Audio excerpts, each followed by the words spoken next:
Do you realize how crazy it actually is to hear this news every single day now? Let me say this upfront. Personally, I think the price of Bitcoin should, of course, be much higher. We should easily be over $200,000 with Bitcoin. What really blows my mind is that this is happening every 24 hours now. For example, at the Bitcoin Conference 2025, Pakistan announced that they will introduce a strategic Bitcoin reserve and that they will never sell this Bitcoin. Today, I will announce that the Pakistani government is setting up their own government-led Bitcoin strategic reserve. And we want to thank the United States of America again because we are drawing inspiration from them. And this wallet, the National Bitcoin Wallet, is not for speculation or hype. We will be holding these Bitcoins and we will never ever sell them. And that's not all that happened. US Vice President J.D. Vance also made a clear statement, but more on that later. In case you weren't paying attention or you weren't there, of course you can't watch every video, but listen up. About 1 or 2 weeks ago, Michael Saylor, the CEO of MicroStrategy, basically announced that all other companies worldwide have to follow suit, or they're out. That sounds extreme, and it is. MicroStrategy's stock has risen 3,000% in 2 years. For comparison, a good year for a stock might be 7%, 10%, 15%, or 20%. In the crypto world, we're used to 20% per week, and 20% per year for a stock is like your house increasing in value by 20% every year. Unthinkable, but 3,000% is just insane, totally crazy. Then we heard about Metaplanet, whose stock shot up by 700%, and about another company with 400%. Michael Saylor said in the video that there are around 12,000 companies on the stock exchanges that, just like MicroStrategy, would benefit massively if they bought and held Bitcoin. According to Michael Saylor, just the announcement that they are adding Bitcoin to their balance sheet often causes their stock to rise by 100%. And that's not even counting the effect if Bitcoin itself doubles, triples, or quadruples in value. Do you understand all of this? Since then, we keep hearing about new companies that are unexpectedly buying Bitcoin. Maybe you remember? I always tell you the strange thing here is these narratives we're experiencing right now. I have no idea why so many people always latch onto a particular narrative. Maybe that's just human and normal. Sometimes everyone is talking about Bitcoin futures, then about the next Bitcoin development. They always just focus on this one thing and don't look at the bigger picture. For example, you see that everyone is watching BlackRock when it comes to Bitcoin. The exact same thing is happening with the ETFs. No matter what news you read, even if I bring up something different that has nothing to do with ETFs, we often end up back at the ETF topics. The point is this: these ETFs will buy huge amounts of Bitcoin by the end of this year and also next year, and it's very likely that this will practically go on forever. The problem is, Bitcoin is not a stock. You can't just decide in a meeting to print or create 100 million new Bitcoins. There are only 21 million Bitcoins. That's it. Done, finished, period. Just take a look. A single ETF will probably hold 1 million Bitcoins by the end of the year. MicroStrategy is also aiming for 1 million Bitcoins. Tether already owns over 100,000 Bitcoins because they are buying extremely large amounts. And on top of that, there are all the other investors, including yourself. All of this adds up. And now we also saw J.D. Vance, who made it clear that Bitcoin and digital assets are not just technology. They are increasingly becoming crucial for America's economic future.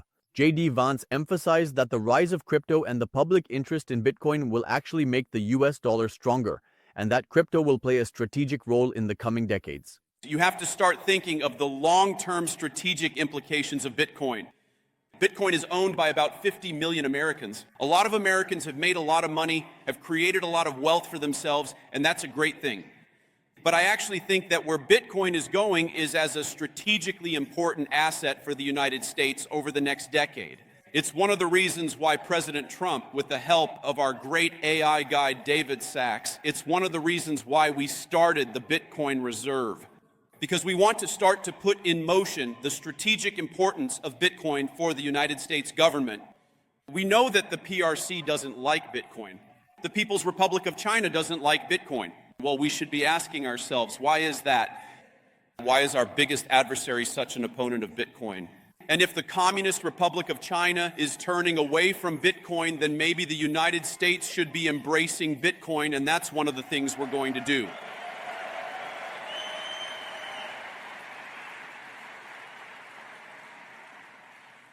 But that's not just a vice president standing up here and talking at you. The way Bitcoin is involved in the strategic future of our country, that's got to be a two-way conversation.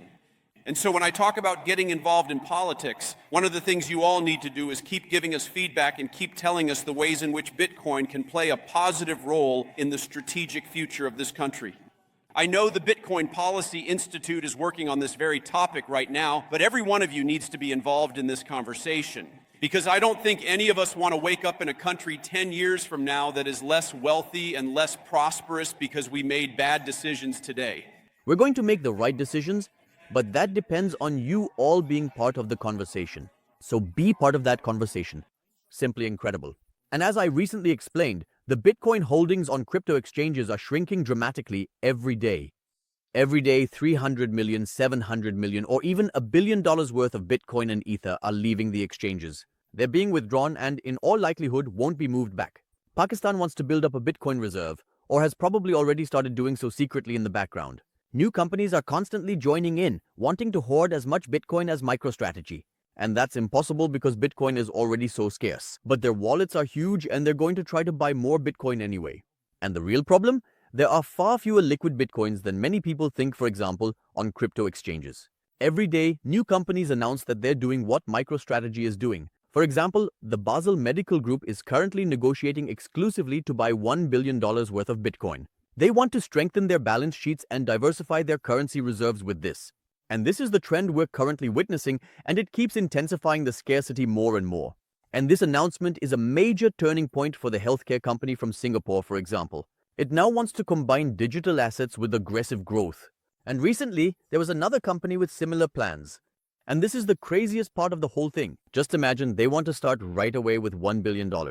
Not with 100 million, not with 1 million. They all say that they will initially buy Bitcoin worth $1 billion. After that, many of these companies plan to use 50% of their future profits for Bitcoin as well.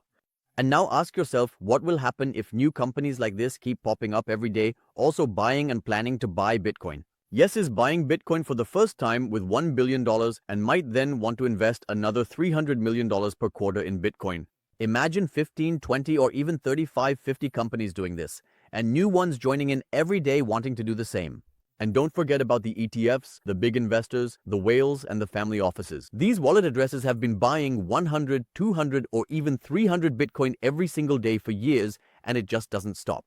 And the whole thing is scary, but it's really been happening non-stop for 2 years.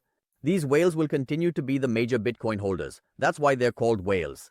At the same time, the amount of Bitcoin on crypto exchanges is continuously shrinking. That's why, in the future, we are very likely to see a Bitcoin price of $1 million per Bitcoin. And if that seems unrealistic to you, if you don't see the connection, you should definitely check out my recent videos. And what's really paradoxical, the longtime Bitcoin critic Peter Schiff said at the Bitcoin conference that he has brought more people to Bitcoin than anyone else. Absolute simulation mode we're living in here. I have to tell you something because I learned this from personal experience at this event. And this isn't something I'm proud of, but it's a factor. Based on what I've been told by countless people who have asked me to pose for selfies with them, I'm probably responsible for more people getting into Bitcoin than anyone else who has made this comment. Man, every time I tell you guys not to buy Bitcoin, you end up buying even more. So you can thank me for that. But if you want to know the reason why I didn't buy Bitcoin when I first heard about it, and it wasn't adopted, even though the credits were there. It wasn't adopted, he talked to me about it. These were people from my SED campaign. In 2010, we were working with him because some people donated Bitcoin in 2010. In 2010, I don't know what happened with that Bitcoin because I tried to find it. And the people in my campaigns were saying, why don't you buy some of this Bitcoin? What even is that? I actually thought I was going to buy it. I don't know if it was $1 or less than $1, or I can't remember exactly. But the main reason why I didn't just take a position on it, I thought I would put 10 or 50K into the market. I don't know, I was going to buy something. And I never asked myself how you could stop someone if they come in with another kind of money. But the fact is, every day there are constantly news stories that should make everyone bullish. Take Pakistan, for example, which wants to set up a Bitcoin reserve, something they announced at the Bitcoin Conference 2025. Then there are more and more companies that want to buy and use Bitcoin and so on. There's just too much happening every day. The purchases and accumulation of Bitcoin in the crypto market are enormous. So stay alert. Now we already have another company that wants to invest its first billion in Bitcoin. This week or next, at least 2 or 3 more companies will announce the same thing. That's why it's so important for you to take action now. Click the link in the description below the video if you want to achieve financial freedom through crypto. Watch the video, it's free. Remember, there's not enough Bitcoin left for everyone. The USA, BlackRock, and MicroStrategy, along with many others, each want 1 million Bitcoin, but mathematically that's simply impossible for everyone. It just can't be done. And it gets even worse if those who have already bought Bitcoin refuse to sell and more companies follow suit and also want to buy Bitcoin. Then all we can do is hope for the masses to panic sell next time, so we can buy Bitcoin at a lower price again. But maybe that won't happen anymore because the price will rise so much that those who have been holding Bitcoin for years will be highly incentivized to sell their Bitcoin at a high price. I hope you enjoyed it. I hope you were able to take something away from this and that you're having a great day. We'll talk again soon. I am